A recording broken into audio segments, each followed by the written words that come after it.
So today we look at question number 25. And the question says, you are provided with the below consolidated data set summarizing national and county government's revenue and expenditure for the financial years 2023 to 2025. Budget deficits at the national government were financed by 65% external debt and the balance through domestic borrowing. County governments' deficits were entirely financed through domestic debt, borrowed under the national government guarantee as provided in the Public Finance Management (PFM) Act of 2012. So we have the data here, we have the year, we have the government level, we have the revenue type, we have the revenue in shillings, we have the expenditure type, and we have the expenditure in shillings. You are required using conditional functions to compute total revenue for each level of government and then do the others. So let's come here and start providing our answer.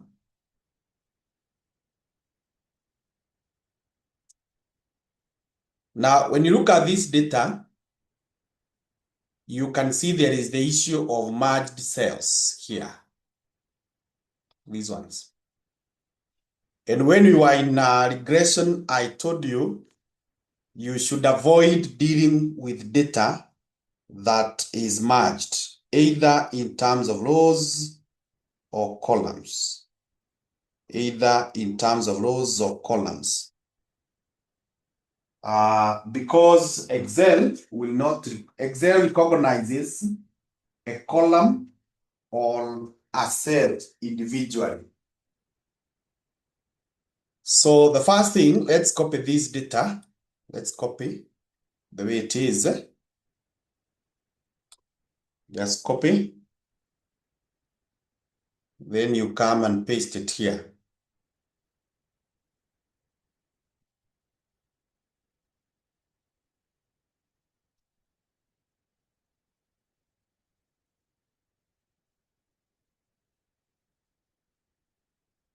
Copy and paste somewhere there.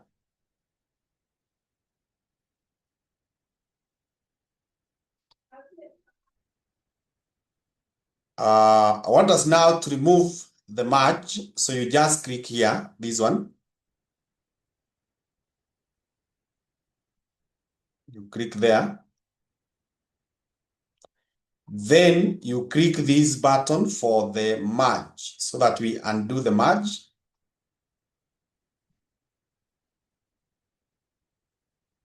When you do that, it returns the individual rows. Then this one, you click on the first one here where we have 2023. And because it is put in a vertical way and we need it in a horizontal way, you come here where there is alignment. Naona hii, this alignment. Now this alignment, we then go here to where what is called orientation. You come here where there is orientation. Now in the orientation, we just click here, rotate text up. You rotate text up, this one. Hiyo itairudisha back. So there we are. Then you autofill up to here. That is data for 2023.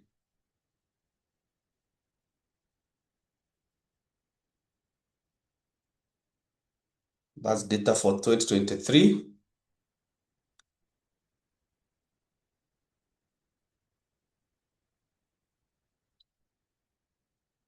We do the same with 2024. You click there, then you come here, merge.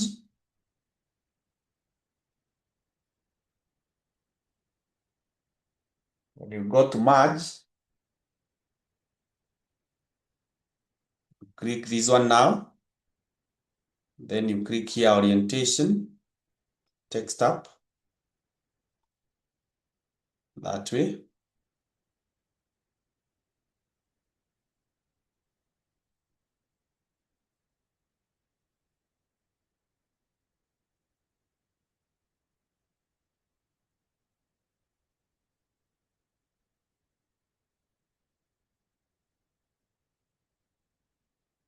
And because this one is appearing to take borders, we can put borders kila mahali. We can either remove or put. Let's put borders. Let's put the entire table to have borders. That way.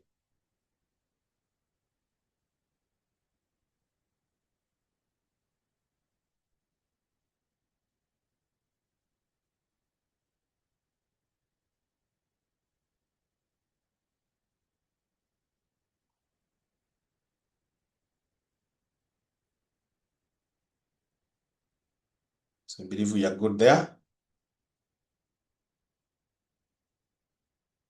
So in the first requirement here, down here,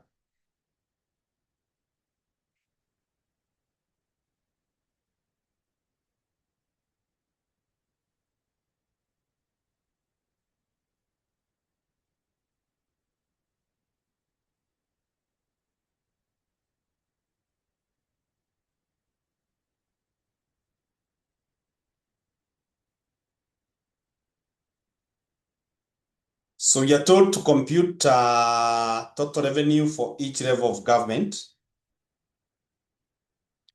So we are going to use, now here, because you can see we have we have two levels of government. We have two levels of government. We have the national and the county. And they are not put in a way that, first of all, we can add to say like this one now is national, then this other one is county. We are going to use the conditional function known as sum if. So using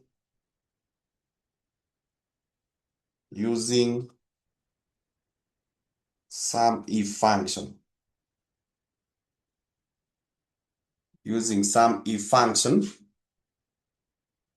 we are going to have a table where we have the government level.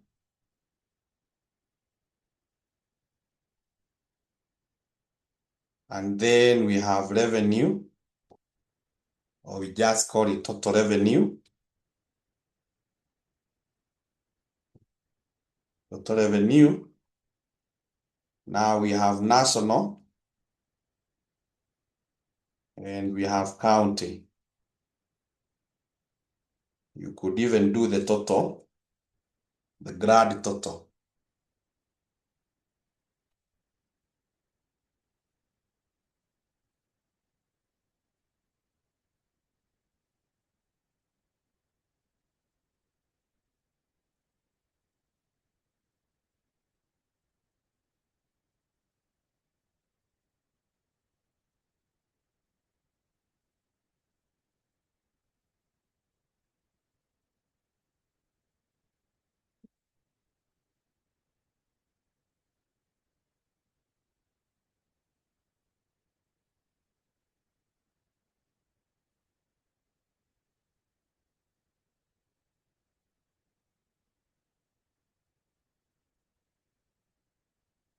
So now, we will come here and type equals sum if. Sum if. Now sum if, we normally put the criteria range. Now the criteria range is the set of cells where your criteria will be found. Our criteria or the condition is the type of government or the government level. So where we have in this table the government level, it is from here all the way down. So you just come click here, then you press Control Shift down, Control Shift down, ndio tukue tumechukua the entire column, the entire column, the entire column. And then those ones we need to lock them. So put the dollar sign. Hizo zifungwe, they should not change. You select that column, that is our criteria range. Criteria range is the set of cells where your condition will be found. Then you put a comma. We now specify our condition, the criteria. So we want to pick national. We can pick it from here. But if you chose to pick it from here, well and good. However, because I want us to kishamaliza hii we autofill, so we just pick this one. And because we want to autofill to come down here, then this national, we do not lock it. We don't lock it. Comma, then we put the sum range. Sum range, we said, is the set of cells that contain the values that you want to add. It is the set of cells that contain the values that you want to add. So here they are. We are looking for the revenues. So we click here, then you press Control Shift down, Control Shift down, Control Shift down, and then you lock that. Then you close the brackets and press Enter, send me your answer.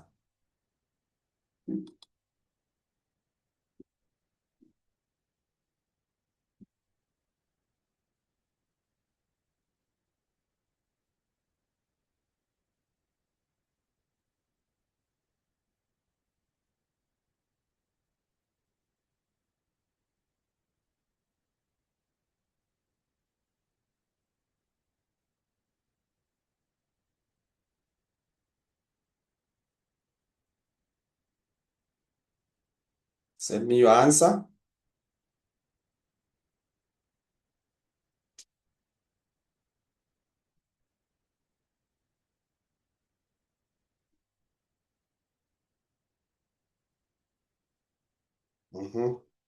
Vanessa is getting a 0.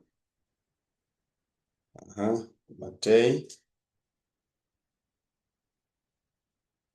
Vanessa, check whether your formula looks like mine. Just do a comparative.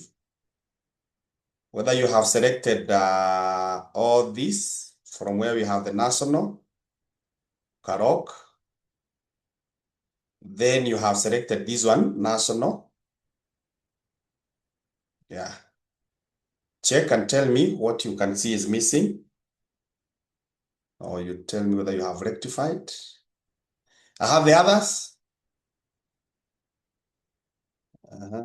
Goodness says we repeat. KD 0. Let me enter mine. I find. Even mine is giving me a 0.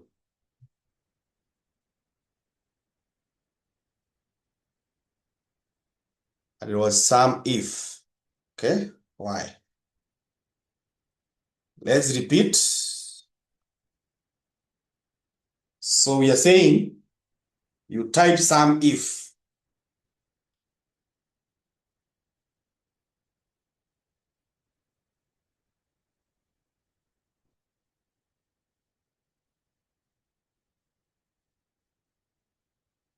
The spacing could be space. Can space affect us? Okay, let's see. Haya.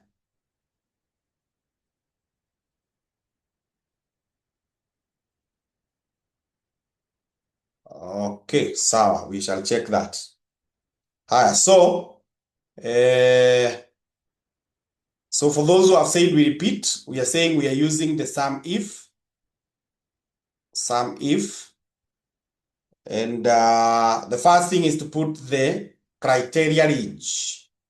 Criteria is where you expect your criteria to be found, the set of cells. So those cells ziko hapa. So we click here, then you press Control Shift down, and then you lock them. You lock them.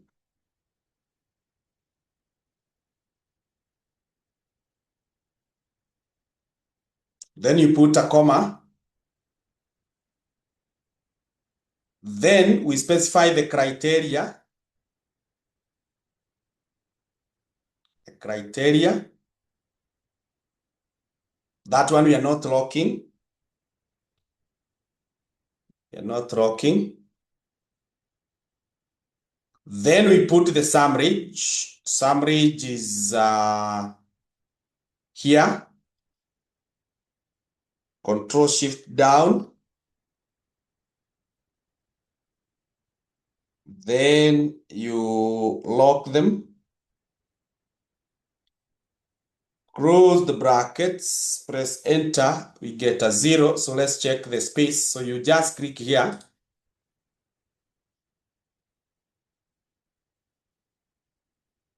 I can't see national there. Let me see on this one. Yes, there is a space there. When you click on the national there, you can see there is a space there. So you backspace that way.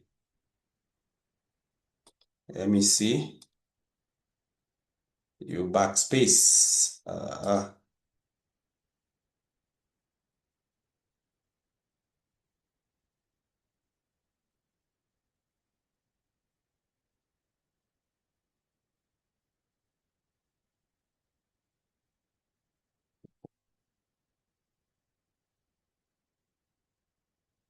So we backspace. When you click there, ukiona kuna hiyo space, hiyo ndio inasubua.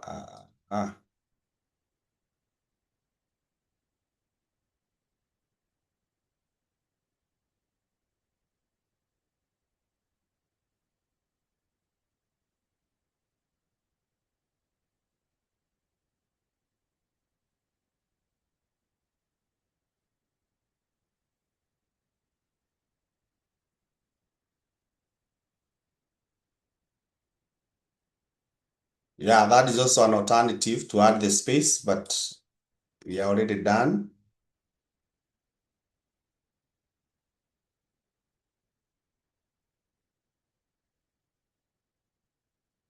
So with that now, it should give us this one. So alternative ray, as we are told here, you could come here and add the space. You click here, you add the space, but now we already have removed that. Good. So do we have that, all of us? We can put the separators and remove the decimals.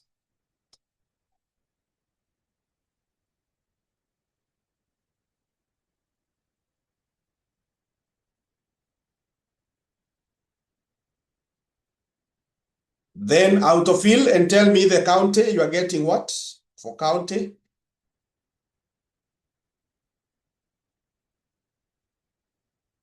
Autofill. Tell me what you get for county.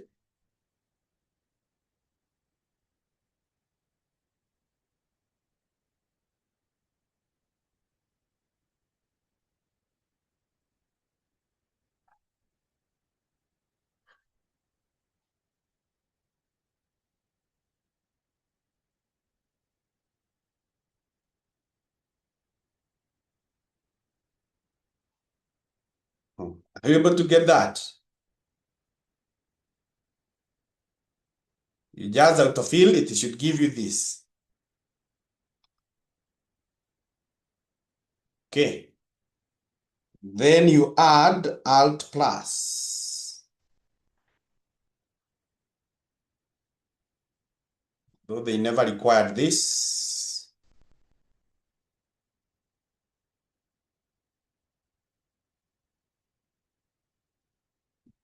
So I think we are good there.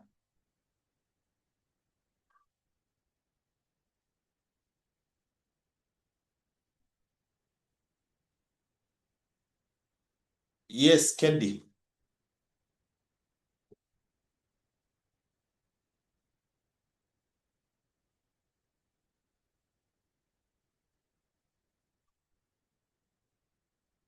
Maybe you have not removed the spaces in the county.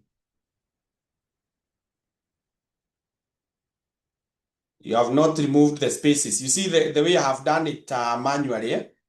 Nimekuja nikitoa. You click there, then una click hapa kwa formula bar. If you find cursor is not just next to Y, that means there is a space. That means there is a space. So you go removing all of them. Or you come here, you see this one. When I click here, you see the cursor is there. So you can add the space there. That way, they're equally recognized. If these ones have the space, but because we chose to remove, so remove kila mahali. Agnes, niambie kama utapata. Kedi is asking whether you can get such. Yes, it is very possible, and this is one of them. This is what was brought. Now, the sure way of getting that, let's try that. Ukuja hapa useme equals, you take one of the, already nisha adjust. But the surest way, and this is what we did in class, instead of typing, and I don't know even why I typed, because I usually discourage typing. Instead of typing, you just pick the value, one of them from this one, from this column.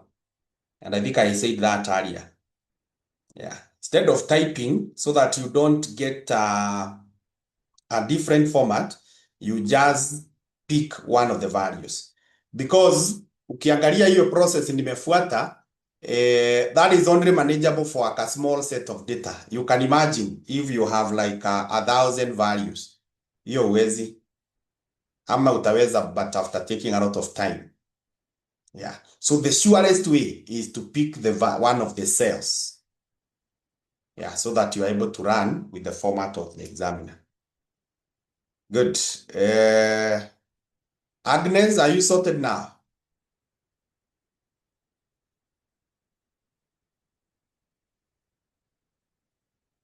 Good. So if we are good, let's go to the next requirement. The next requirement says, using Excel's appropriate data summarization tool, show in cross tabs the total annual recurrent and development expenditure for each level of government. Use the calculated fields feature of the tool above to determine the total annual surplus or deficit for both levels of government. And then using the computed surplus, calculate using formulas the amount of debt financing attributable to external and domestic debt for both levels of government. Now, this question is not mentioning to you the tool that you shall use.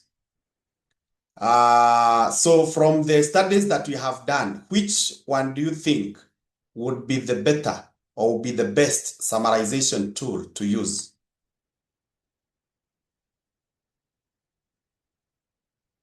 And why do you think so?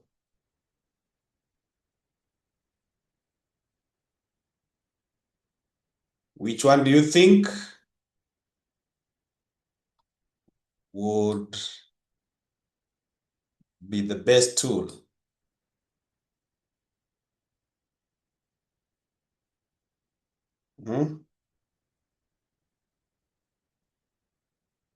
Which one do you think would be the best tool?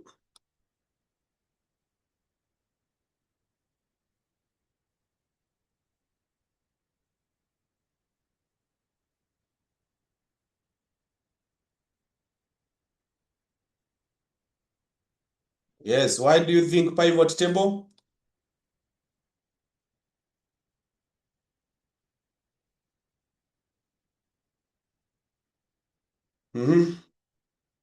Yes, it is pivot table. Good, Peter. That's the one we are going to use. And one of the is one actually the tool we covered is the tool we covered. And you are given a hint. You are given in a hint in this one, the calculated fields. Calculated fields are found in pivot tables. Pivot tables.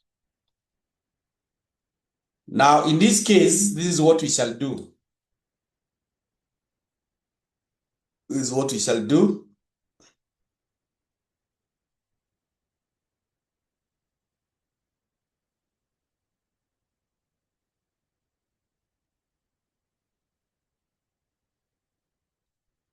Once you're here, just come here and say insert.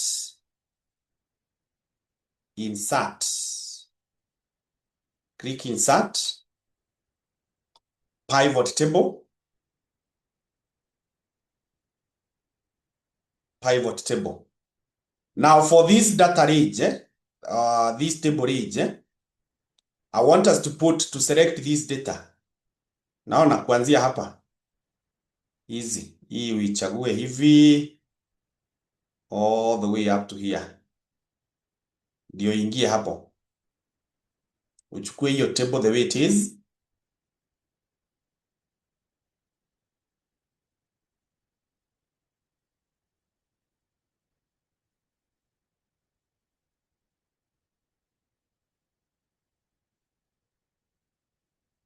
So we want to put it in the existing worksheet.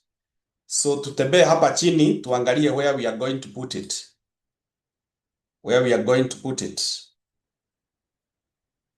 We can put it somewhere here. Oh, sorry.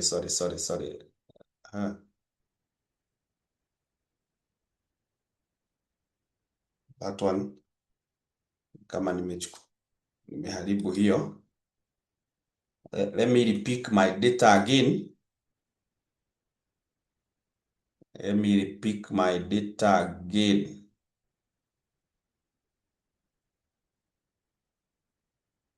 Hivyo. Then kuja hapa kwa existing worksheets. Hapo. So nikiwa hapo kwa existing worksheet, nitembee hapa chini, I decide where to put it.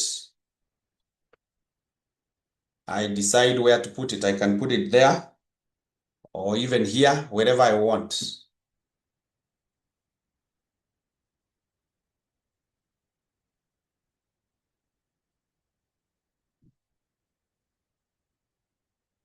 Then click OK. Click OK.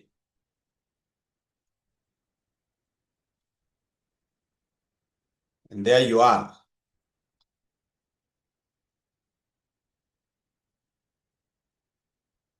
So the question here is asking us to show, the question is asking us to show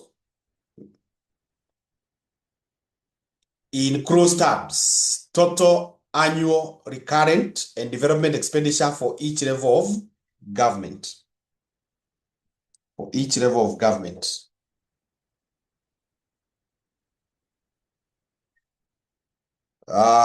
So we can come here, before we can even label here, cross tabs.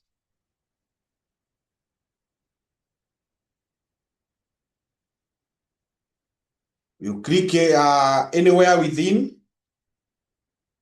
It's not giving me the fields. Is yours giving the fields? If you had clicked out.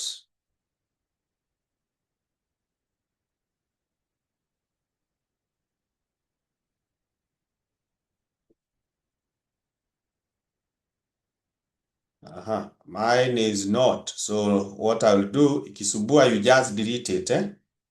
You just delete and do again. Just delete. I come here quickly. And I say insert pivot table, and I'm inserting from here all the way up to here. Then I come here. I delete this space. I want it to come to this cell there. I click OK. Yeah, there I am. So kama tuko zote hapo, you can see the fields. If you can see the fields now, we want to put the government levels to the rows. So come here, drag the government level here to the rows here. The government level, you take them to the rows.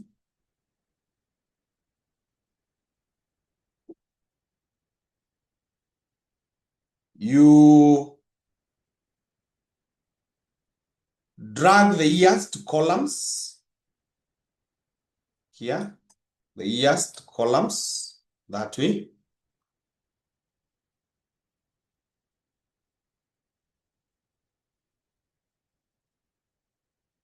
Then from there, you drag the expenditure type to rows, expenditure type.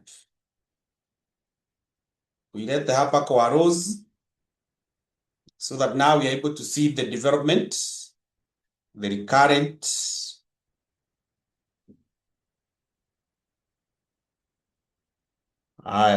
then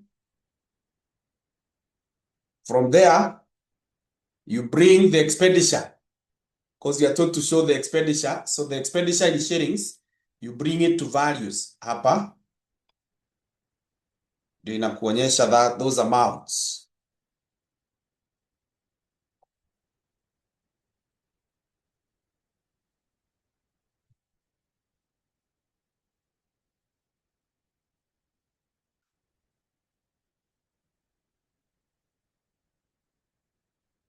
Now, what you can see, we do not have a development, or sorry, an expenditure type known as blank, this one.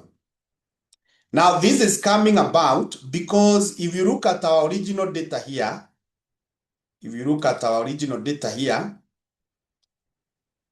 you can see there are some blank spaces. And you remember I told you, when you're dealing with the pivot tables, the first thing is to remove the blank spaces. That's the first thing. Now that we have not removed, we did not do that cleaning. You come and remove it at this point here. You come and filter. So you select these values, kuanzia hapa, or these cells. You select them that way.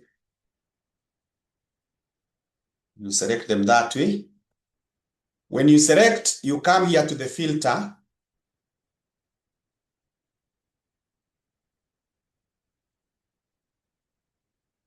Why is it not picking for me the blank?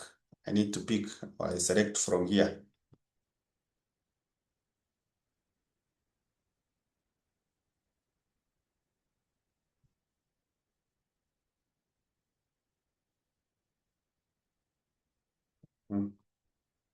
Yes. Okay, so I was combining all of them. So you just select those ones so that you are able to pick this one. Now this one, we deselect here. You deselect, then you click OK.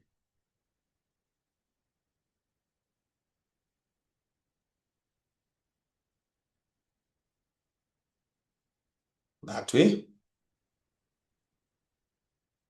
Now these figures, you can choose to format them a bit, or you can leave them the way they are. You can choose to format them, or you can leave them the way they are. Yeah, why is not selecting the blanks is just like mine had refused. Select from here. Akisha umeselect kutoka hapa kwa development hivi. You select hizi kwa development mpaka kwa blank. Hapo ndio itakuchukulia confirm whether it has.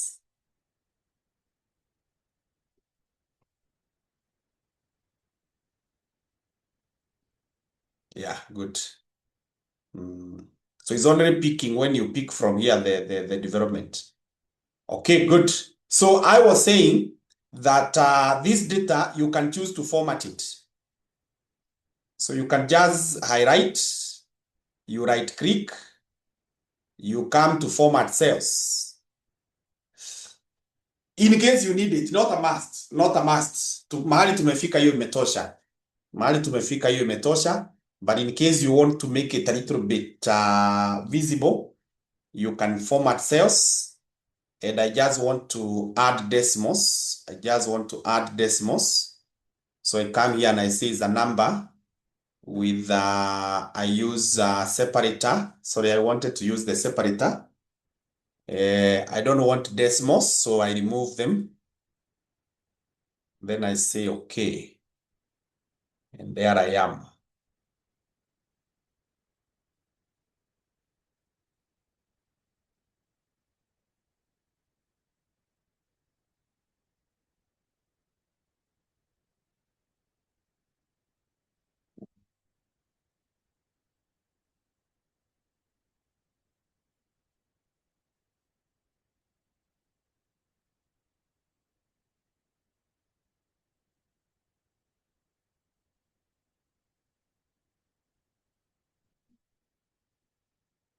Okay, how we formatted cells, this is what you do.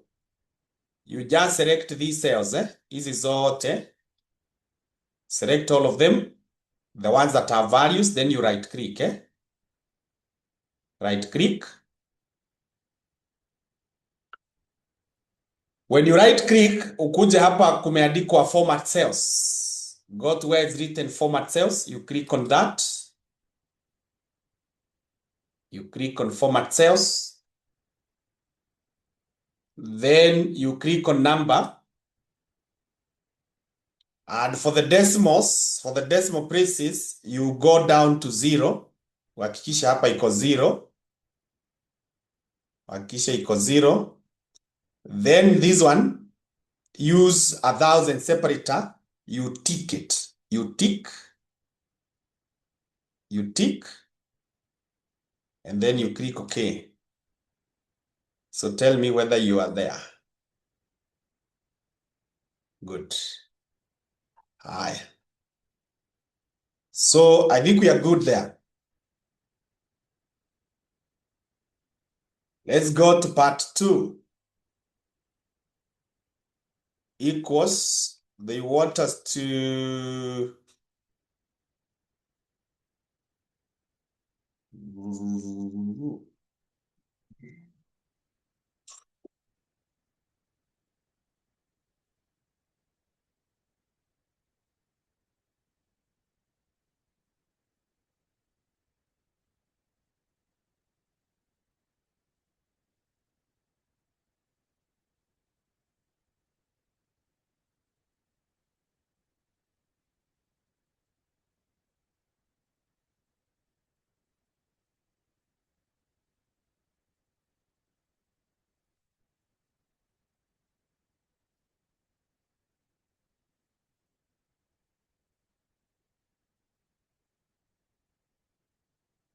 so they are saying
Okay, so for us to do the calculated fields, let's do another pivot table here. We do another pivot table. So tukimbia hapa juu tuseme insert pivot table. We select the table. We select this one. We select this one. And why, first of all, we are selecting the entire table? No. Let's not use that one. Nimechagua ile baya. Tunastahili kutumia ile tuliformat. Tunastahili kutumia ile tuliformat. Kuanzia hapa hii.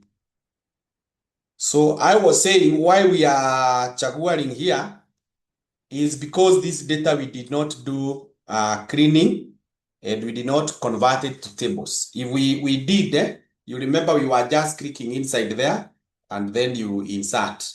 But now that we did not do that, inabidi unachukua yote tena. Haya, then for the space, chanitoe hii so that niseme mahali na stahili kuenda. So I want to put it here. Oh, it is already here. There.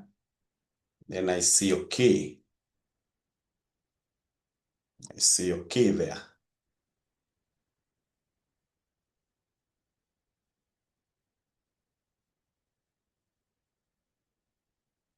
So the question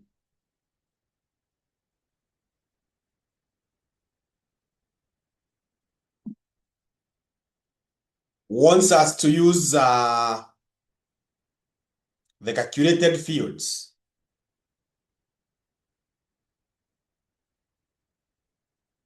So I believe you have inserted. You have inserted. So if you have, let's start with the year. You bring the year to the rows. There. Then you bring the government level to the rows again, because you want to get the levels of government. So the government level, you bring it there so that we have the county and the national.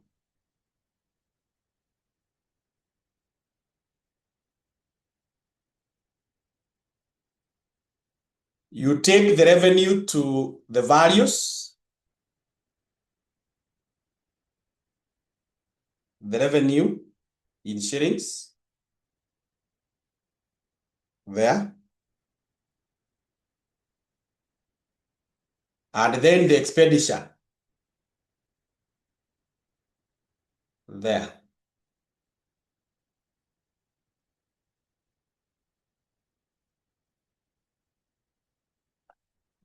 Then the expenditure there.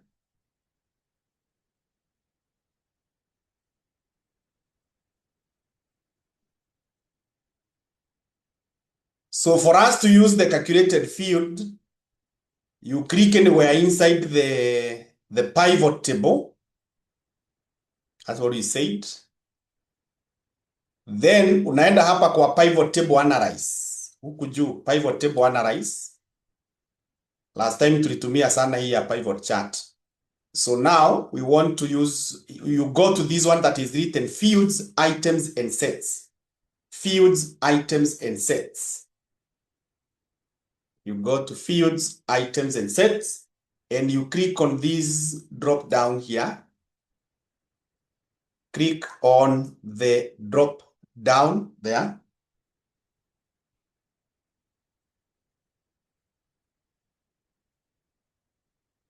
When you click on the drop down,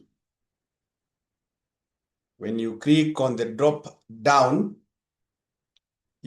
on the calculated field. Click on calculated field. Calculated field.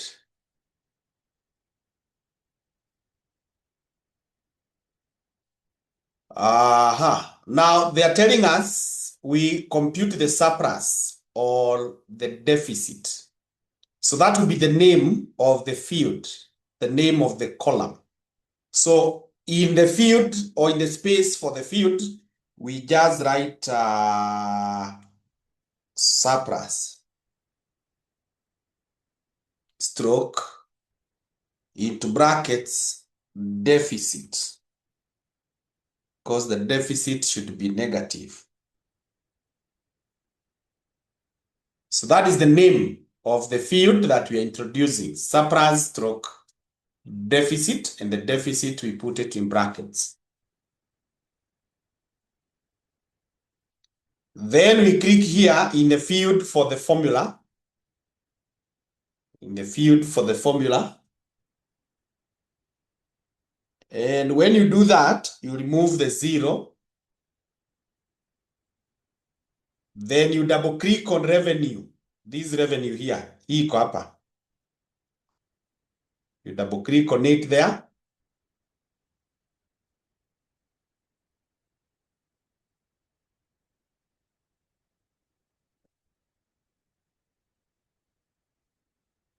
Then you type minus. You type negative sign.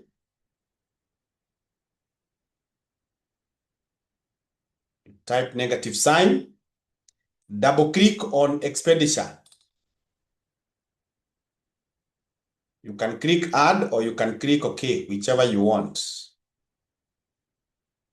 You can click add or OK. And there we are. So none of them has a negative.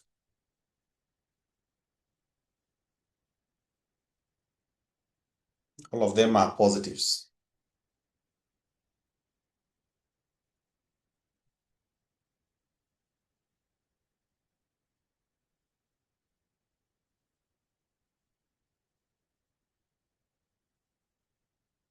None of them has a negative. All of them are positives. Haya, kama tuko sawa hapo, we proceed to the next requirement. The next requirement huku juu inataka nini?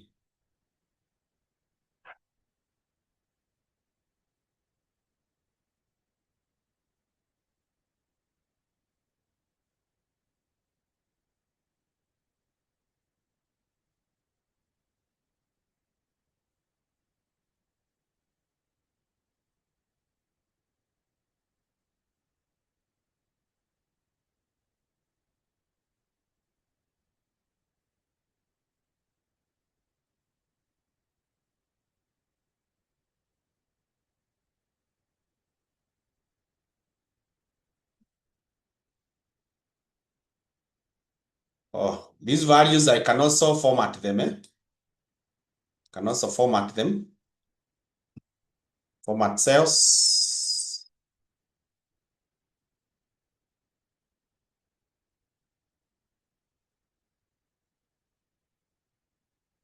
Number, I don't want decimals.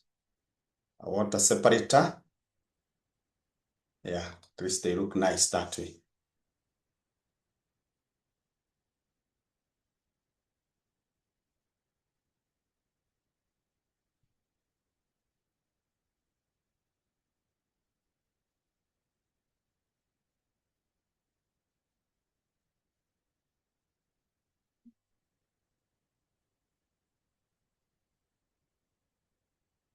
Which one, formatting or getting the column?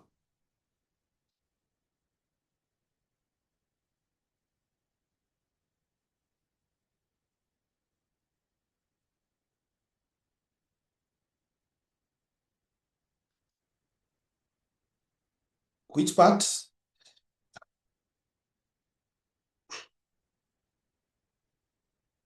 Formatting or inserting the field?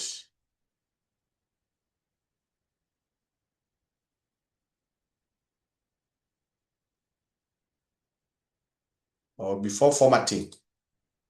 Before formatting,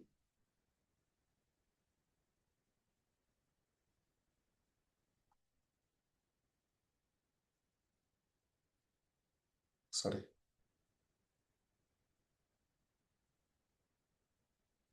So I've removed it there.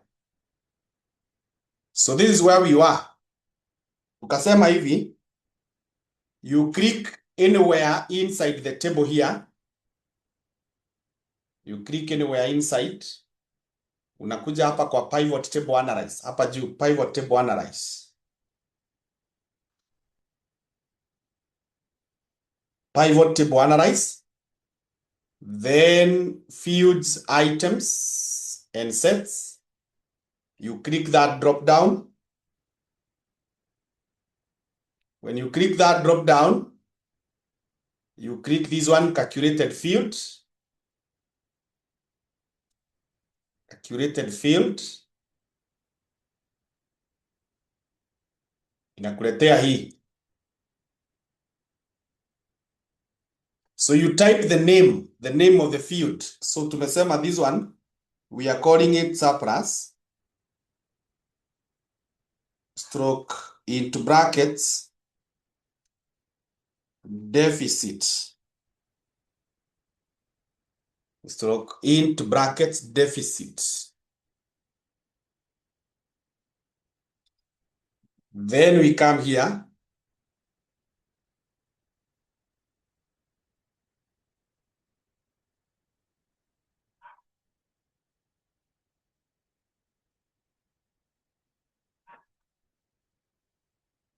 First of all, let's remove this.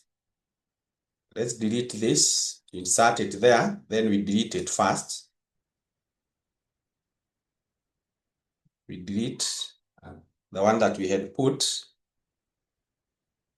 So let's put the name.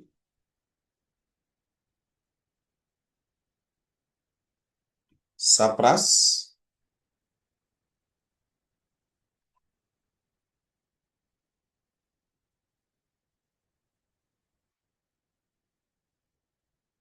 For the formula, you say equals. You now double click on this revenue. Minus, you say minus. Double click on this expenditure. And then you click OK.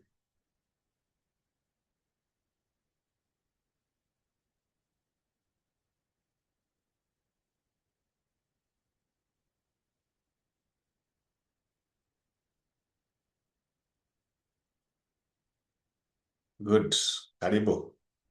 So if we are there now, we proceed to the next requirement. The next requirement that says using the computed surplus or deficits. Hizo ziko hapo juu. Calculate using formulas the amount of debt financing attributable to external and domestic debt for both levels of government. So financing comes in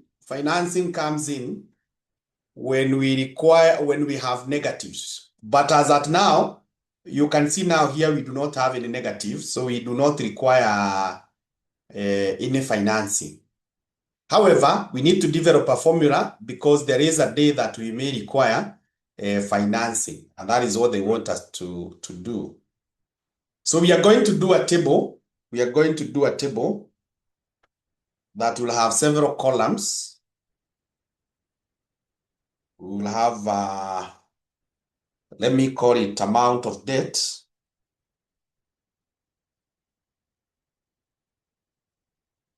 Amount of debts. And this table, we will have the year here. We will have the government level. Then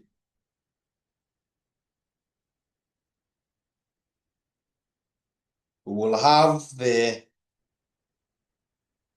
revenue. We'll have the expenditure.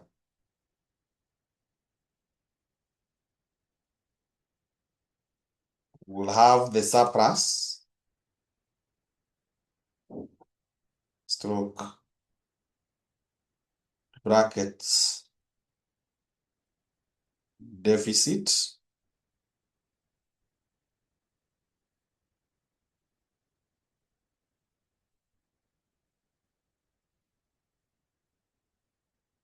Then we will be able to decide whether we have the debt is external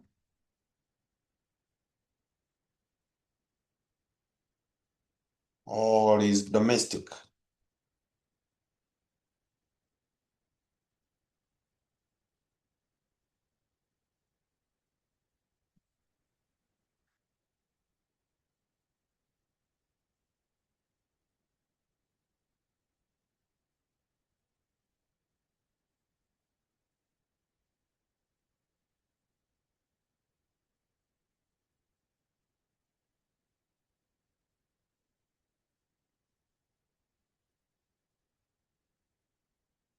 So for the year, we have the year 2023 here. Then the government level,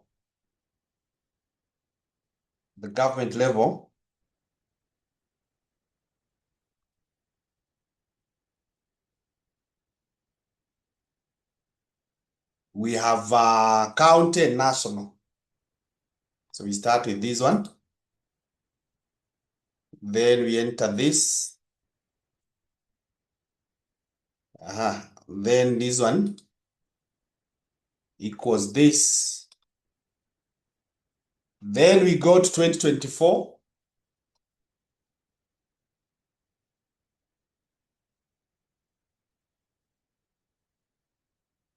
We bring the county, or this one. Did I say equals?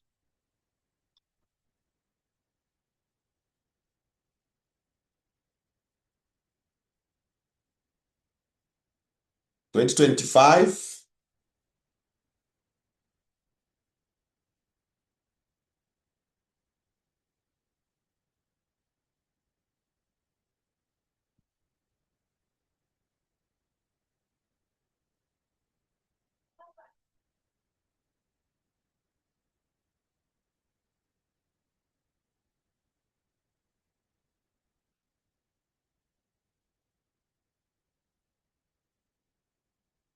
So let's pick the totals for these values.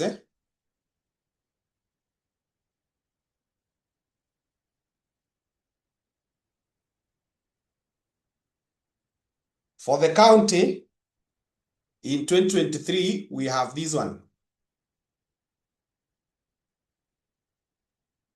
This one. And I can autofill the next two doing. Why is it not picking? Okay. So let me just do away with that. I thought it would out of pick for me. Then I come to 2024 equals 2024. County wako na hii. National wako na hii. Then 2025 county wako na 80. And hawa wako na hii. We do the same with the expenditure.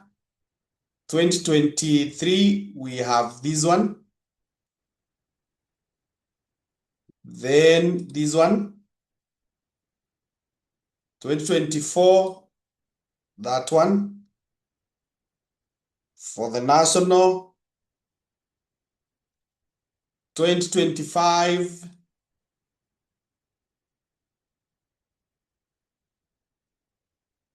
And the surplus.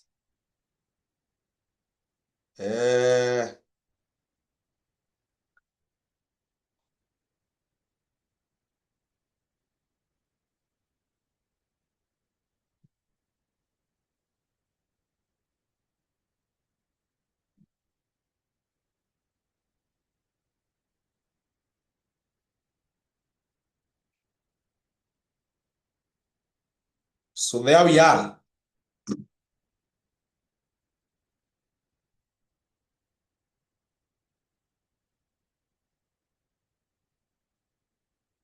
So this one you could copy the way I have copied, or you could have just again used a formula of revenue minus expenditure.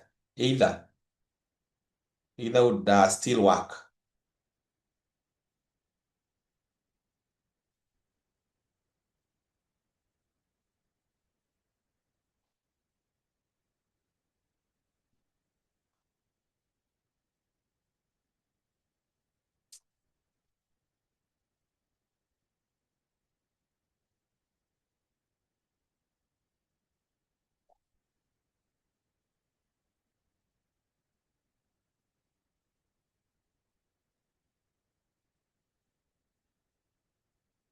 Believe we are there.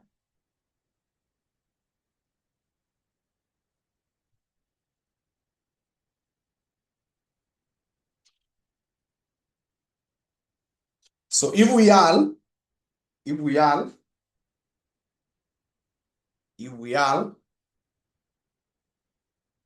let's come here and check how we shall work out this. We say equals. Now we are going to borrow. We are going to borrow if we have a negative here. So we want Excel to tell us how much we shall borrow. But we are borrowing on condition that this is zero, is negative. And also our borrowing is conditional on the level of government. So we have two conditions. That this one must be negative, and then we are guided by the county government. And I think the best one to start with, would be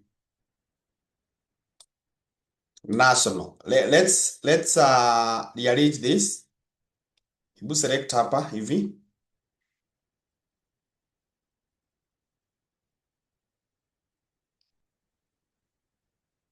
Select those values.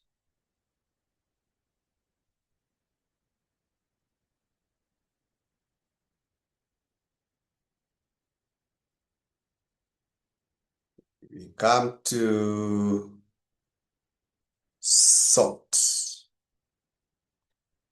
Sorry. I want to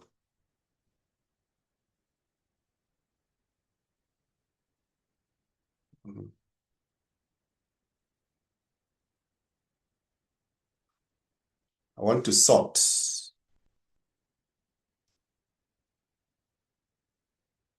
So you click sort, data, sort.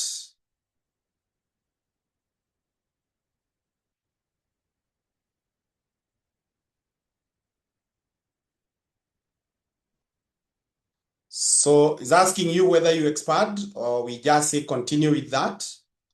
We sort. The government level, we are sorting from, if you sort from A to Z, C will come first. So I want us to sort from Z to A. Z to A, and you say, okay.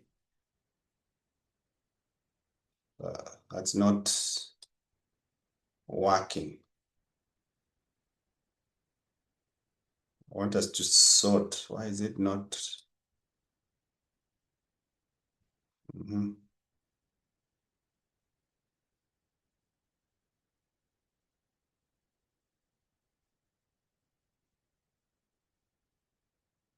We are sorting on cell values. Yes, from Z to A.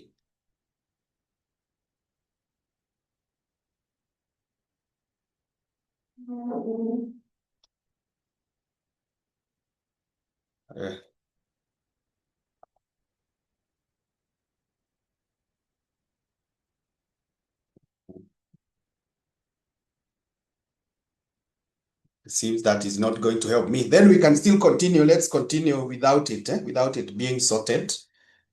But my formula, I would prefer to set it with national here.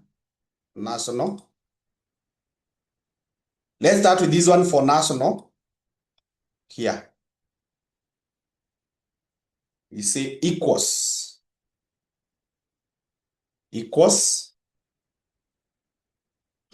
Now, when you say equals,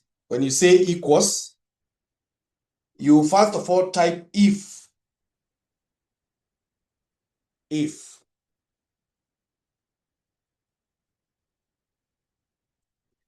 This cell here, this one, if it is less than 0, shift, less than 0, if it is less than 0, that one,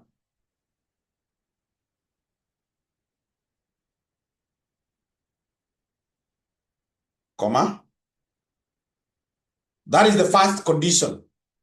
We bring the second condition. You say if. Say if.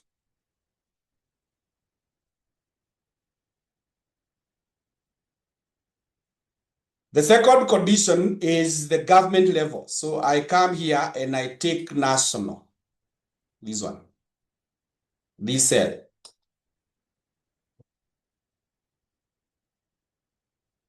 That cell. Now, if that is equal to national, you put opening quotes.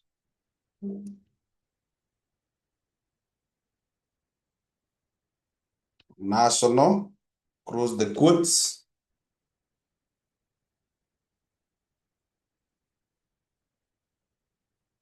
Comma. If it is equal to national, we are going to borrow. We are going to borrow. And the borrowing would be based on this amount, this negative amount here. And if you remember what we were told up here, if we go back up here, they had said that for the national government, we are financed 65% by external debt and the balance through domestic borrowing. The government, the national government is 65% supported externally, and the balance now will be domestic. So we need to compute that amount. So we go back down here. We go back down here. So we want to say if this cell, this one, if that cell is negative. Now, for it to be negative, or rather for it to be positive, because we need to work with a positive value, the answer should be positive, hata kama ni borrowing. And because we are saying we will borrow if it is negative, then we need to put a negative sign here. First of all, you put a negative sign so that that negative sign will multiply this deficit. And when it is multiplied, it will turn to be positive. It will turn to be positive. It will turn to be positive. Now, this amount that is here, you say times 0.65 because we are borrowing 65% of that deficit, 65%. Then you put a comma. So if that is not the case, Excel should return to us as 0. If that is not the case, Excel should return to us as 0. Then we close those brackets. Now what we have closed there is the inside one. The one that this is national. But we had another condition here that it was negative. So if it is true, and you can see here, if it is true, that is what we shall get. But if it is untrue, this one now for the negative, you put a comma, and then if it is untrue, if the value is 0, it will give us a 0. Then you close the brackets, press enter, tell me what you're getting.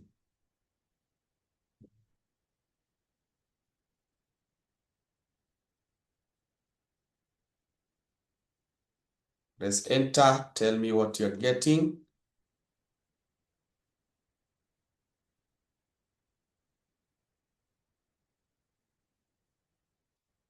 Yeah, so I can see we are getting a 0. And you can autofill it up there. And then you can also autofill it down here. So they are all zeros.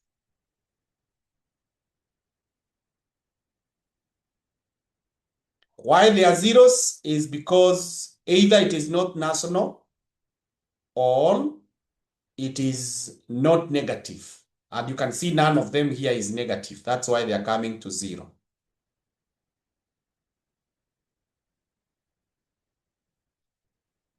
Then for the domestic,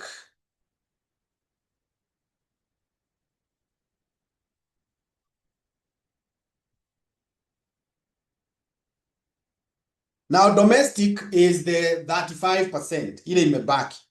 In other words, it is hii deficit yenye tuko nayo hapa na tushakopa this amount, you just get this deficit, you subtract what you have already borrowed, then you're able to know the balance that you get from the external, sorry, from the internal. So this one becomes a little bit easier. You say if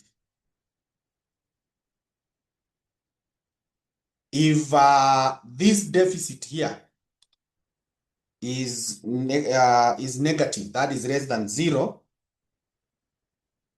If it is less than 0, what Excel should return to us is minus this one here, this deficit here, subtracted what we have borrowed from the external world here. What you have borrowed from the external world.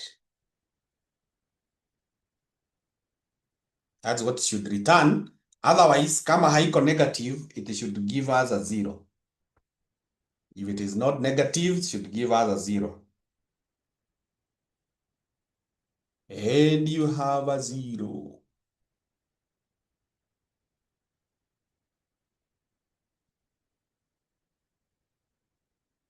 So I think that is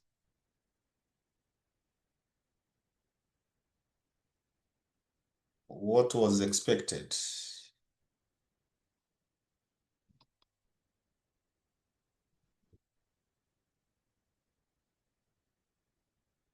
We repeat domestic. So domestic tumesema hivi Domestic tunasema if for example, let me just illustrate here I don't know whether this one will work. Let me see if I changed this to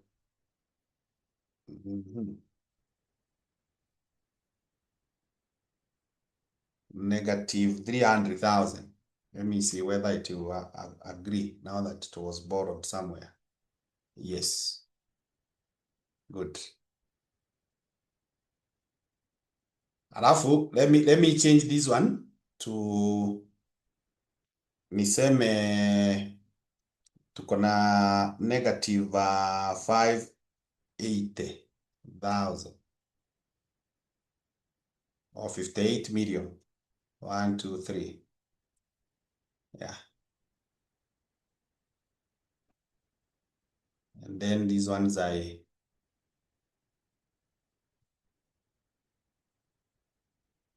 nilikuwa nataka 58 for simplicity. Yeah.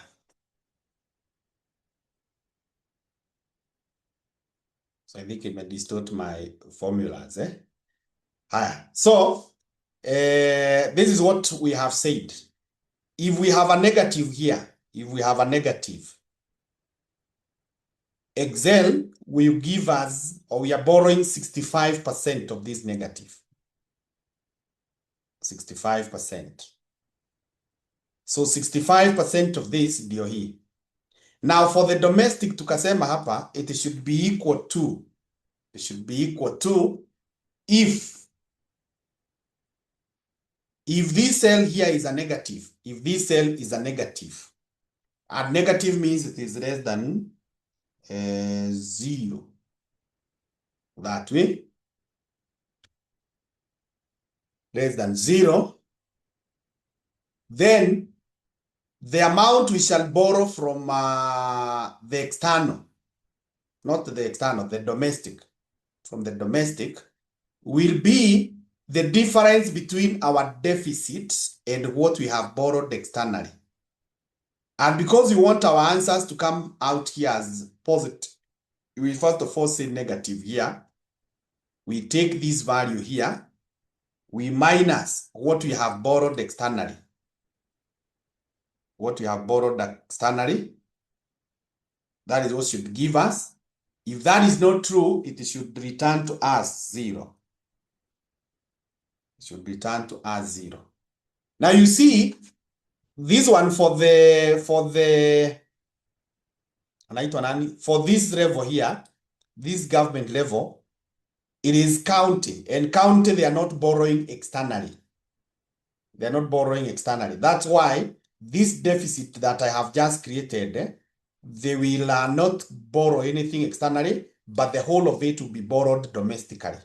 Ukikuja kwa hii, which is a national government level, where they require, or they have a shortage of 58 million. They have a shortage of 58 million. Out of these 58, 65% will be borrowed. Yeah, na ndio hii. Hii tuliweka hapa. Click hapa utaona hii 65 tuliweka. Then the balance hapa, the balance. And this balance, we are getting it as this 58 positive minus this. Ndio hii. So, nani alikuwa ameuliza? Kedi, are you now okay? Good. So let me try to undo, nione kama nitarudi kwenye nilikuwa na zeros. Yeah, and that one. Yeah, good. That was the original. Haya. Tunasonga tu.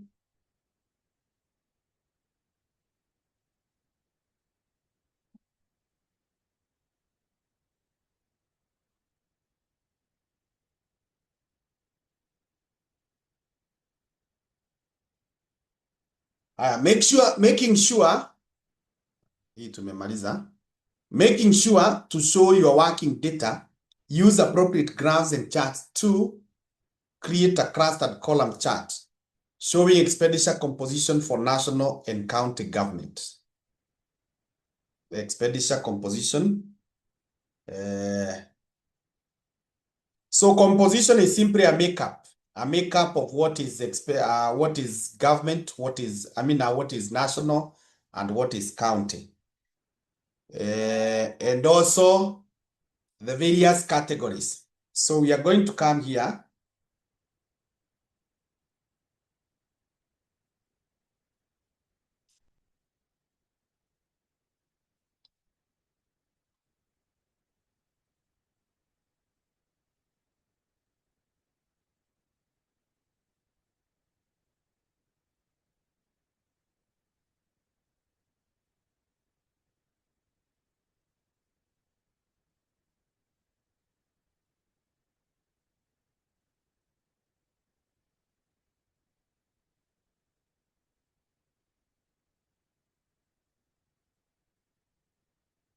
So this is what we shall do.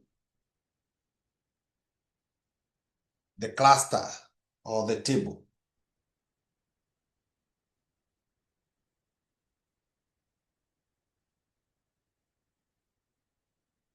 Now this table, we are going to have it in two ways. There is the government level.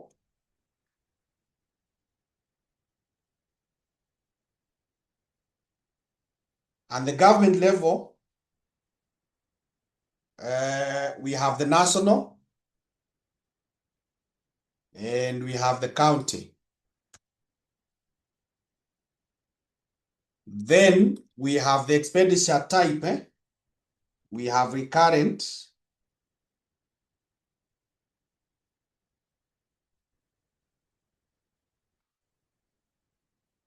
And we have development.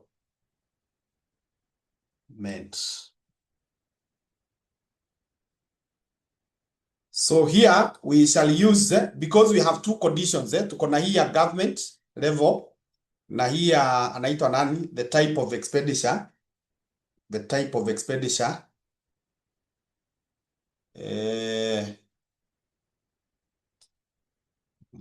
if I cut and I paste there. So this is what I'm saying. These two, if I merge them,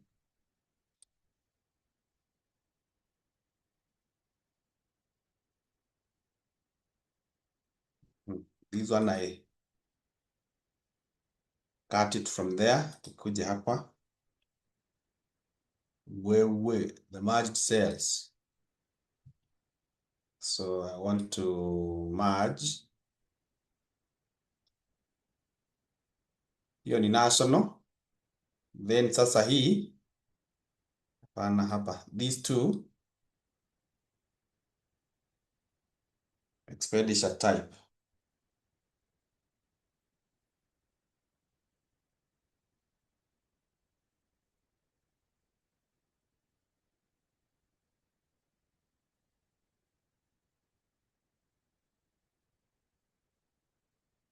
So these ones are national and county. These two are recurrent and development.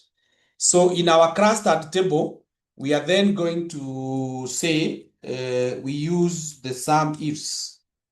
Because we have more than one conditions, we are going to use the sum ifs function. The sum ifs function. So tuanze hapa.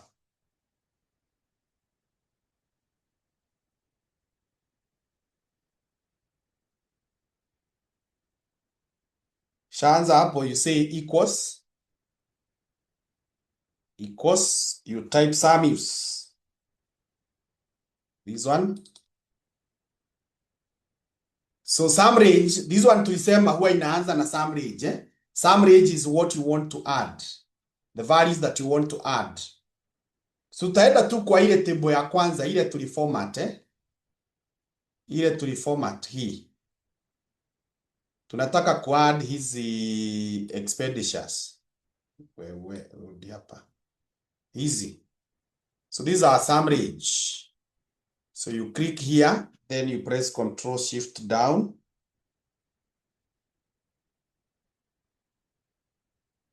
Na hiyo imekataa kusonga chini sababu ya space. Hiyo blank. So I can just extend here. I can just come here and I say this is supposed to go up to 73. So G73. Yeah, that way. And then these ones, we lock them. You lock them that way. That's the sum range. You put a comma. When you put a comma, you now bring the first criteria range. Our first criteria is the government level. So that government level will be found in which cells? Tukirudi huku juu, it is here. From here, the government level.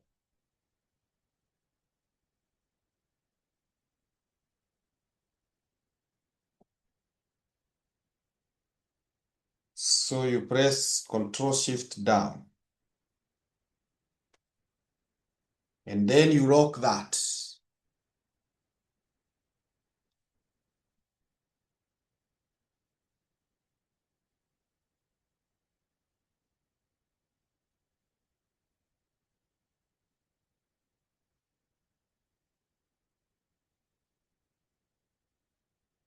Lock that.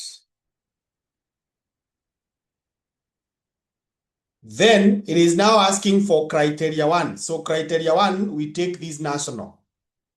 You can take this one. I hope it haitatusumbua na space. Naona haina. So that one we can leave it changing so that we are able to autofill. We can leave it changing ndio tukiteremka hivi. Aha, what we can do ndio ile wakati tutavuruta hivi, we can lock the column. Acha to lock the column hapa. Put the dollar sign, shift button number 4. Tufunge hiyo column C.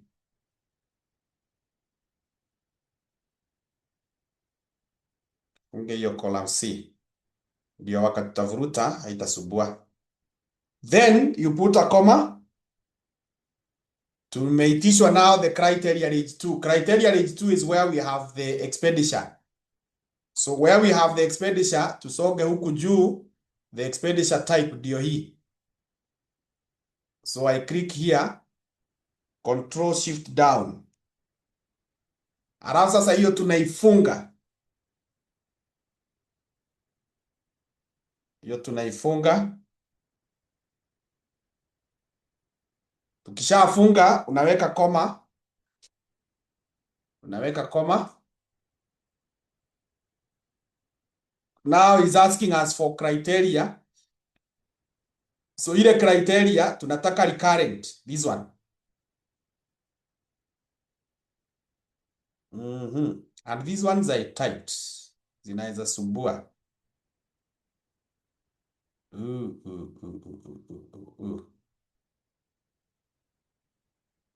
Aya.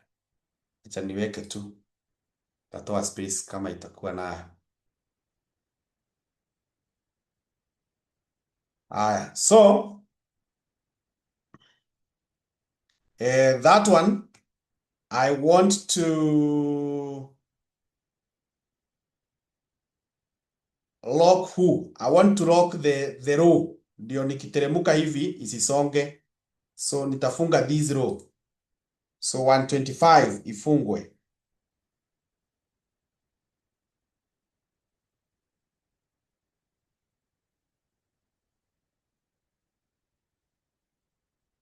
And 25 ifungwe.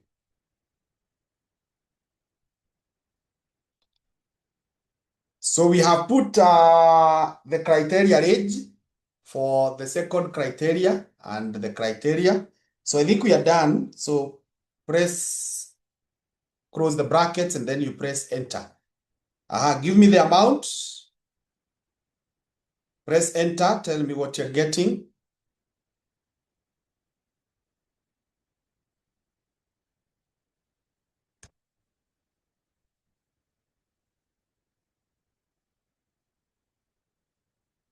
Press enter.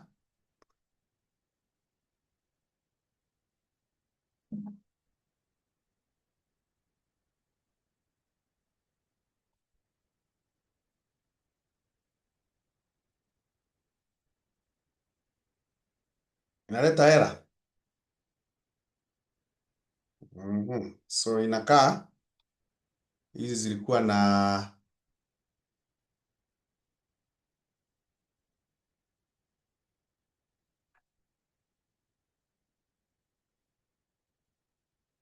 si haina space ama spelling.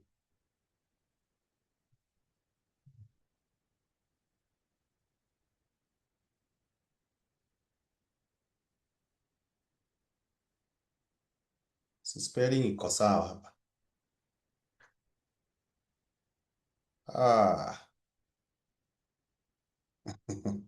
Nimejua makosa ilikuwa, unajua when I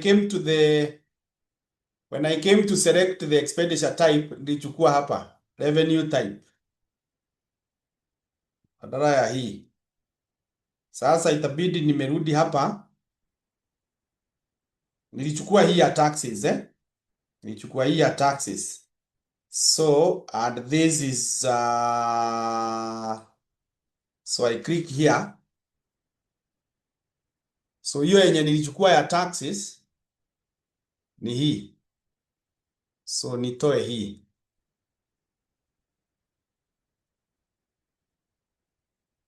Nitoe hii.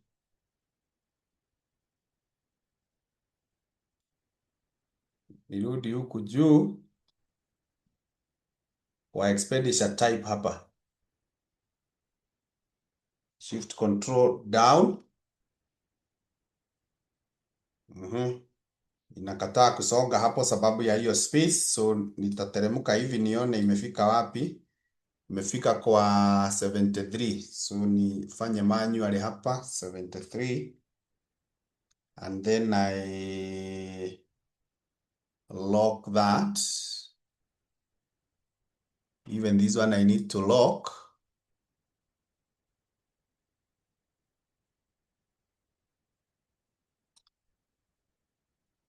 Yeah. So I press enter. Good. Haya. Kedi, umeweza kurekebisha like myself? Any other person?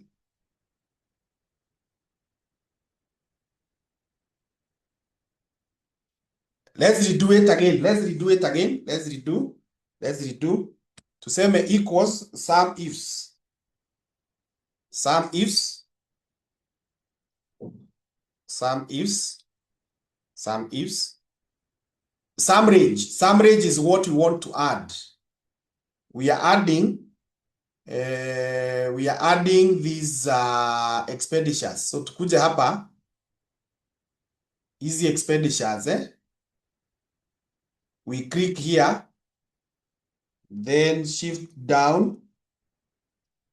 Sababu hiyo inakataa kusonga, ni badilishe manually, inaenda mpaka 73, and then we lock. So hata hii inastahili kuwa locked, ama sikuwa hata nimelock hiyo. Haya, hizo zote unafunga, all of them zikuwe zimefungwa, comma. Now we put the first criteria. The first criteria is the government level. The first criteria is government level. So nirudi kwa hii table ya kwanza hii. So the government level here, shift down, control, ndio hiyo. Alafu ninaifunga hivyo, comma. Now I put the first criteria. The first criteria is this one, national. Na hiyo national, nikasema we are only going to block the column. So before C hapa, before C ndio tutaweka shift button number 4, tuweke the dollar sign hivyo. Ndio wakati tutateremka iteremuke kwa 127, lakini tukisonga hivi ibaki kwa column C. Haya, comma. We now introduce the second criteria range. The second criteria range, this is why I had made a mistake. Instead of picking the expenditure type, I picked the revenue type. So tutaenda hapa juu mahali kuna expenditure type. Hii, this one. This one. So I pick from here, shift control down. And sasa hii nibadilishe iende mpaka 73. Then I lock it. Even this one I lock.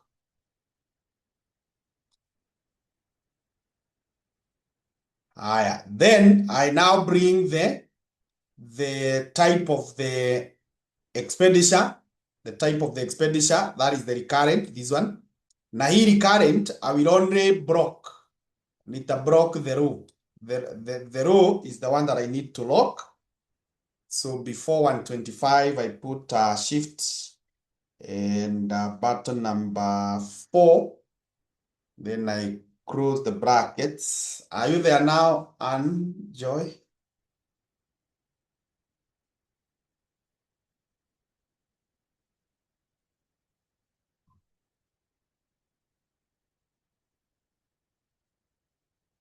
Yeah, so we press enter. Alafu sasa hii you can drag down hivi. Now you drag hivi. Yeah, these values you can put the separator here and remove the decimals.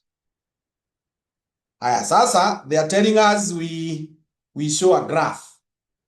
We show a graph. So just select these ones hivi. Kibia hapa you say insert recommended chart.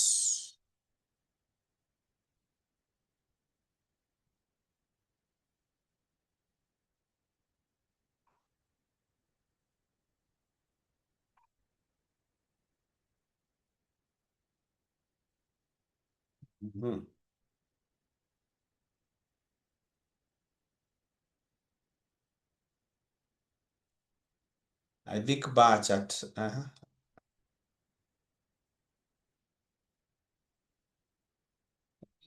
The proportion, that's the one they're using.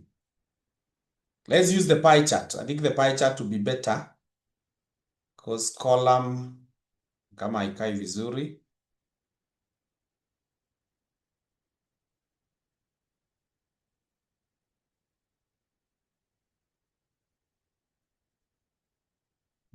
But bar chart, pie chart inaonyesha tu just two segments and we needed to see national recurrent. I think either we use this or the column. Let's use the clustered column.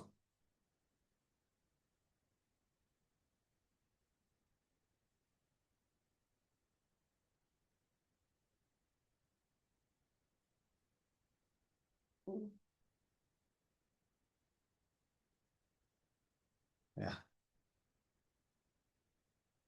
Then you come here. They specified which one? Composition. Composition. I wanted composition is better shown using a bar chart or a pie chart.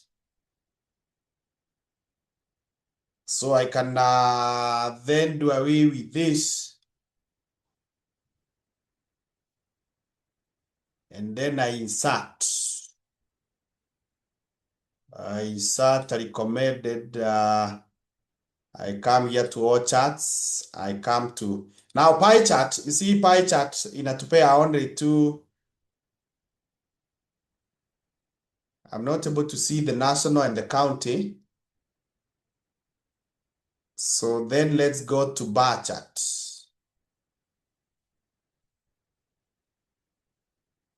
Bar chart.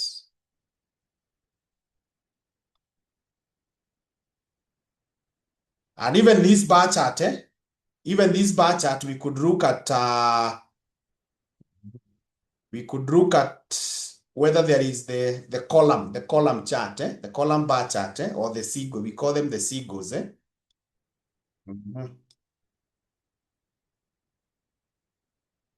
this bar, naona hii. This one will also be better. I think this one is even better. Is better. This one is called the seagull column. This is called multiple. Yeah. So let's go for this one, the stacked. This one, that is combining them. That one. Yeah. Then from there now you can do ile ukarabati yetu ya kuonyesha mpaka the legend where itakuwa. Maybe I can put it on the top. This is composition of expenditure. Composition of expenditure.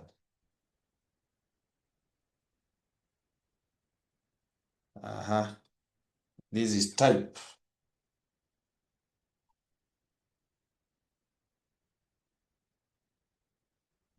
Then this is amount.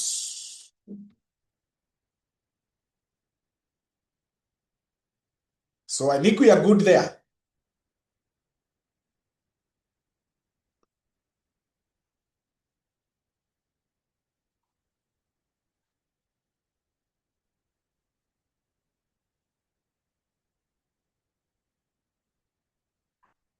If we are good, tutamaliza dogo tu. Equals. Acha tukimbie to the next one. Kama tutamaliza tubakishe moja that you can finish. So tukuje kwa hii ya visualize. This one.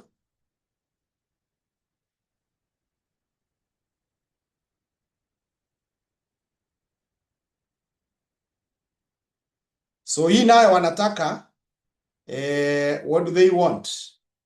They want us to show the thread. Thread ni kama tu, I think ni jana tulikuwa na swali ya thread. Thread tukasema it shows the time. It's the values of a periods of time. It's the values of a periods of time. So if it's values of a periods of time, we are going to have the year and then both levels of government, both levels of government. So tutakuja hapa tuseme equals. Let me just go to the figures, to the table that tulikuwa nayo. Nichukue the year here. Then hapa nichukue national hapa. Na hapa nayo nichukue county. I said this would be the best so that you are able to comply with the format of the examiner. Sikusubue. For the years, I can say equals, I just pick like, acha nichukue tu from the original. Yenye niliadjust. Hii 2023. Then hiyo ingine 2024. Na hiyo ingine 2025. Any.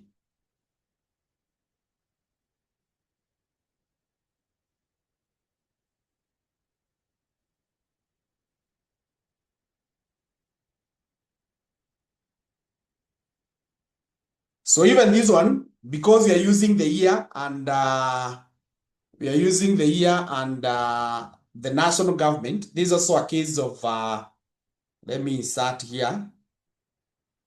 Insert, and I say table using sum if function. Yeah, we are going to use the sum ifs function. Kuja hapa.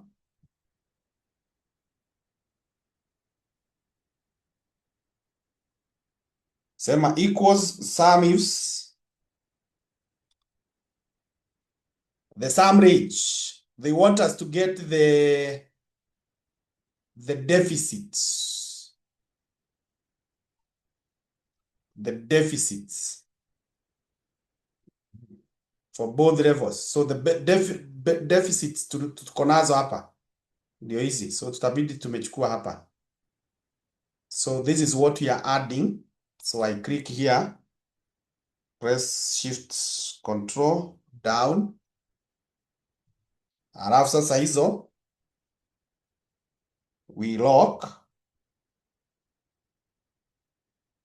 That's the sum range. The first criteria is the year. So criteria range iko hapa. So shift control down. Oh, imeenda sana. Taka ukuje usimamie. Wewe. Tanitoe. I want it here.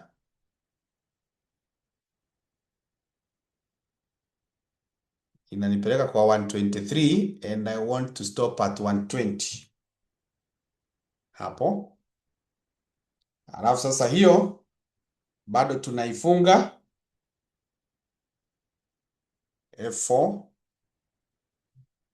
Hata hapa nafunga.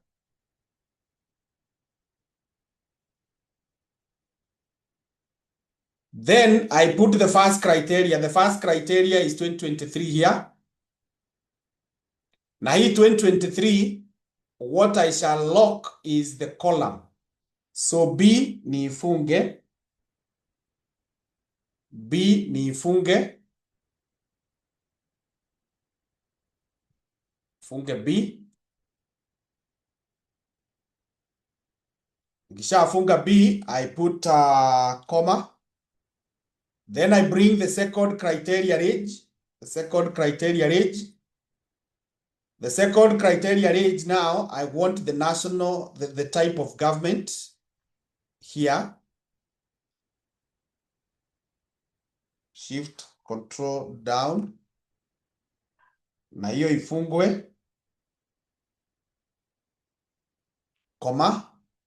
I bring now the type of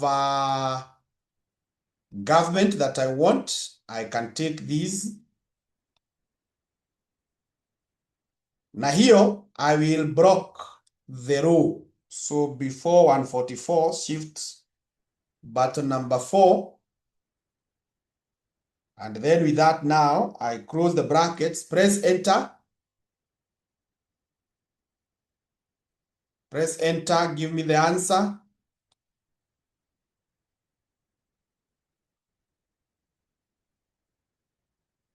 Press enter, give me the answer.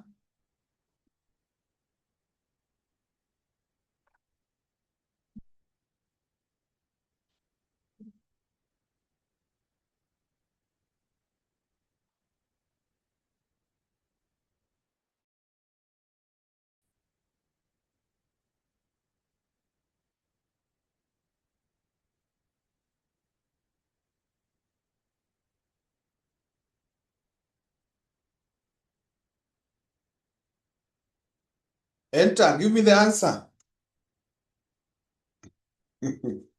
That one. Then you come down here and you expand that way.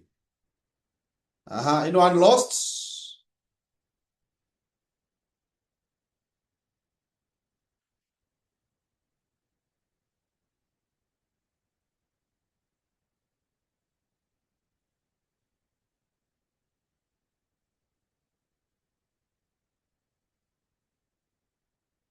Aya. Let's repeat.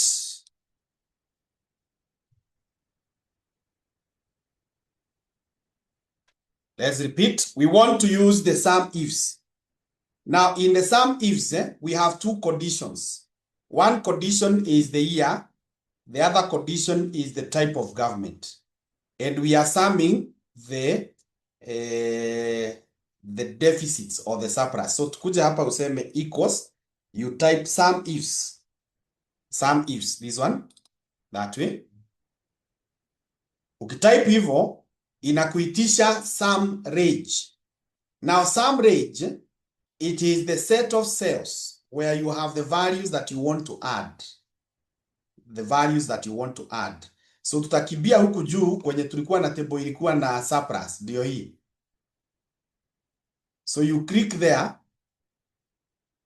then you press shift control down, ndio ikuchukulie all those deficits, hizi. Ikuchukulie hizo. Alafu you press F4 ama you put the dollar signs venye huwa unaweka, ndio tufunge those cells. So that is the sum range. It is a set of cells that contains the values that we want to add. Alafu sasa unaweka comma. Ukiweka comma, inakuitisha now details of the first condition. So our first condition is the year. Year. So for the year, we bring the range, the criteria range. Now the criteria range is the set of cells where miaka inapatikana na ndio hizi. So I can just come here and select up to that point. Let me select mine that way. I select and then I lock. I select. Zote ninaziweka dollar sign. Zote. Naziweka dollar sign.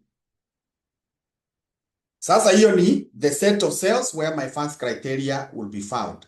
Alafu sasa niweke comma. Naweza chukua mwaka hapa ama nichukue huko kwa table. Either way. So wacha nichukue hapa. Na nikichukua hapo B145. I am looking at a situation where nikishamaliza hii nitaivuruta. I will autofill downwards. Then nitai push or drag rightwards. So as I drag right, the column might change. Nastaki column change. So hii column B ifungwe. So you place the cursor there. Unasema shift button number 4. So hiyo column B itabaki imesimama. Haya, niweke koma hapa. Ndio sasa nilete the second criteria. The second criteria is the type of the government, national or county. Sasa hii the criteria range iko hapa. Hizi ndio government hapa, the levels. So I select all this up to there.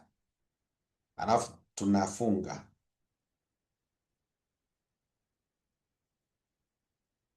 Koma.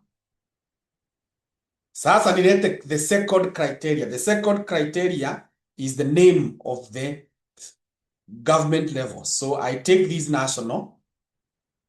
Na nikishachukua hiyo national, because nataka nivurute downwards na nivurute rightwards, ile nitazuia isisonge. The one that I should not move is row number 144. So hii ifungwe. So I put the cursor there.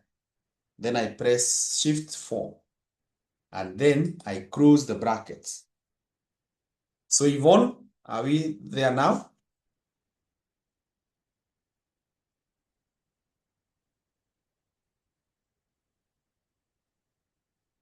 Good. So when you press enter, inakubali hivyo. Alafu sasa una autofill down hivyo. Na una autofill hivi.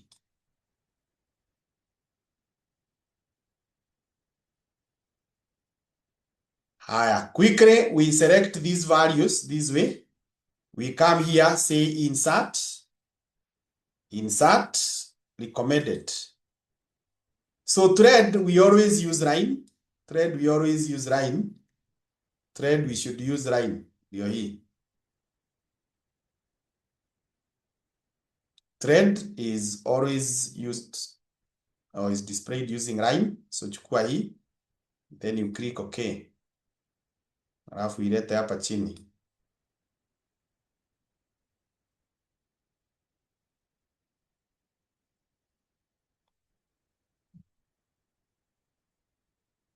So hizi zimekuja hivi ni kuonyesha the values are huge, eh? The values are huge.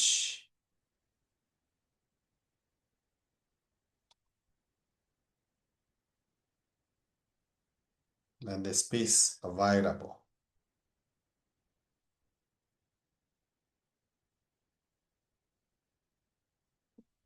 Haya, the next thing that we are taught to do is to show the secondary axis. Hiyo ndio nataka kuonyesha. Hizi kuweka mataito hiyo unajua. You see now hii, unaona hii ya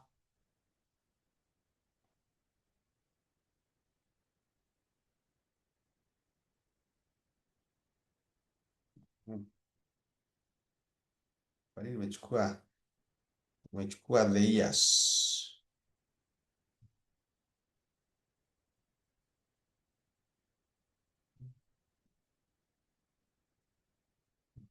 Iko tu sawa. Okay. So what you do, you right click here.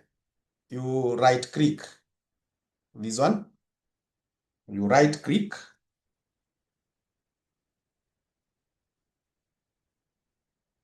When you right click, it should give you format.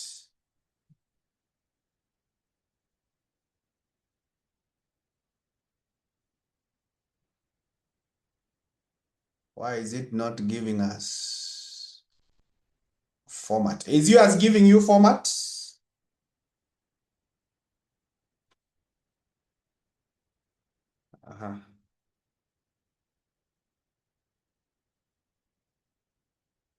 Once you right click on that axis, once you right click on this, like now here, if I right click, it should give us a format. Oh, iko hapa format. Ni mimi sioni format data series. Hey. So una click your format data series. Kisha click, you click hapa secondary data. So secondary will put different scale for this one. So you click this one. So ndio hiyo. Now secondary scale is used when you are comparing two variables or two variables whose figures are completely different in terms of size. So ukitumia one scale, kamoja kanaonekana kako huku chini. You see like now kwenye hii county ilikuwa. But when you use secondary, inaipatia scale yake this side na huyu anabokaa na scale yake. So it looks something nice. It looks nice. It looks nice. So you will do the same. You will do the same for the last one. So the last one, that is for the revenue.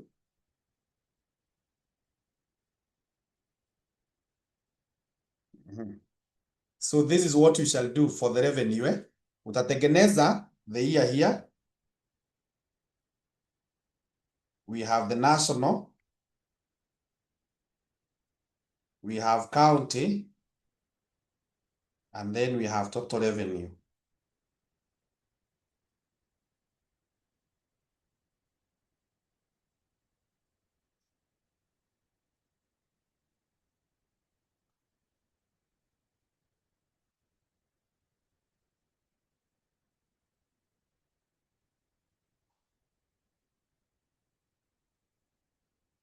So hata hapa utatumia some if. So you should still use some ifs. Now instead of the expenditure, sasa utumie revenue. You do for the revenue. Then you can add here. Just like you could come here and say this is equals to sum of these two. Easy. So this is total expenditure. So sasa hivyo ndio utafanya for the revenue, ndio tukue hiyo swali tumemaliza. Masaa ndio hiyo imeenda. So sorry tumepitisha time, but at least you'll be able to finish this one on your own.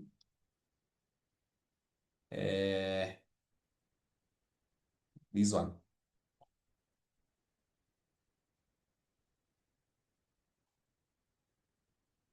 Okay. So we call it a lesson at that point. We shall pick up from there in our next lesson.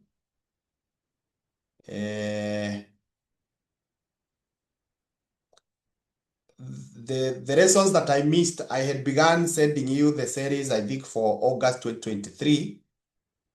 I will send you other videos for the same. Ndio hiyo karatasi tukue tumeimaliza. So tomorrow I will send you a video, and on Friday, and then maybe on Saturday. Yeah, and make sure you go through them so that now when we meet next week, God willing, we shall do a different paper. Thank you very much. Good night.